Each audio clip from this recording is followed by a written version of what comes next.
we're hoping to do today is introduce you to, our little niche part of the market that is obviously the NDIS and aged care, and what we do differently to other players in the market.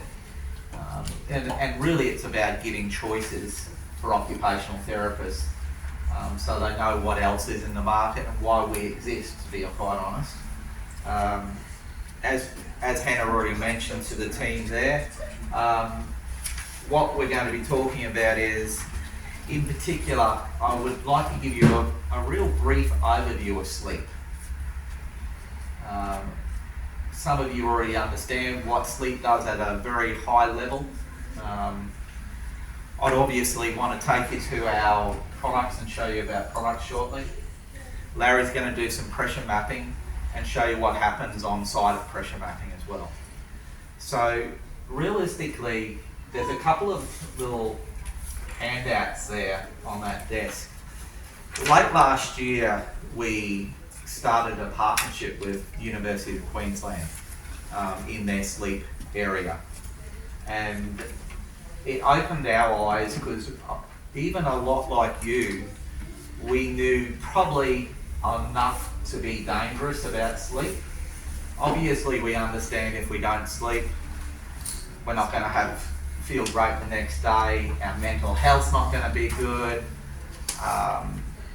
we're going to age more, we're going to have more impacts on things like cancer, stroke, everything like that. So I think that's known from a large part of anybody dealing in a health space. What we didn't start to know is just all those deeper areas about sleep, which really opened our eyes, because of course we're dealing with products to actually improve sleep. So our main purpose in our business is actually, our core goal is to improve your sleep. If we improve your sleep, there will be all these other benefits around it.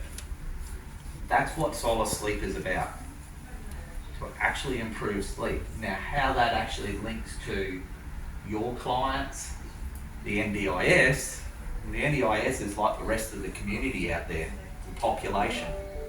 The population around the world knows that if we don't sleep, we won't, as I said before, we won't wake up the next day feeling like we can actually do anything about the day. I was just saying to the guys from Sunshine Coast, our business deals with crisis because people aren't doing anything about their sleep. But so our core business is about, if we educate people on sleep, they will hopefully do something about that sleep.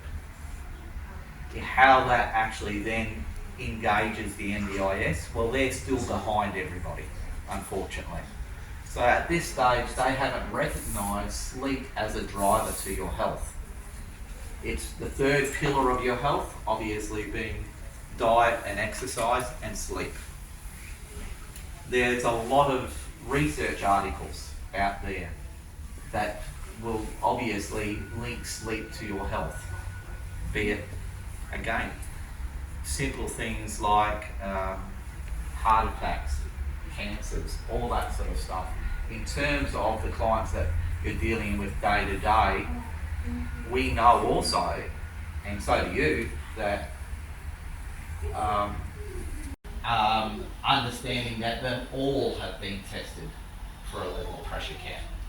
And that's the reason, because we build them certainly different ways. And I'm not going to bore you about building mattresses today. But if you ever have any questions about mattresses, please reach out to us.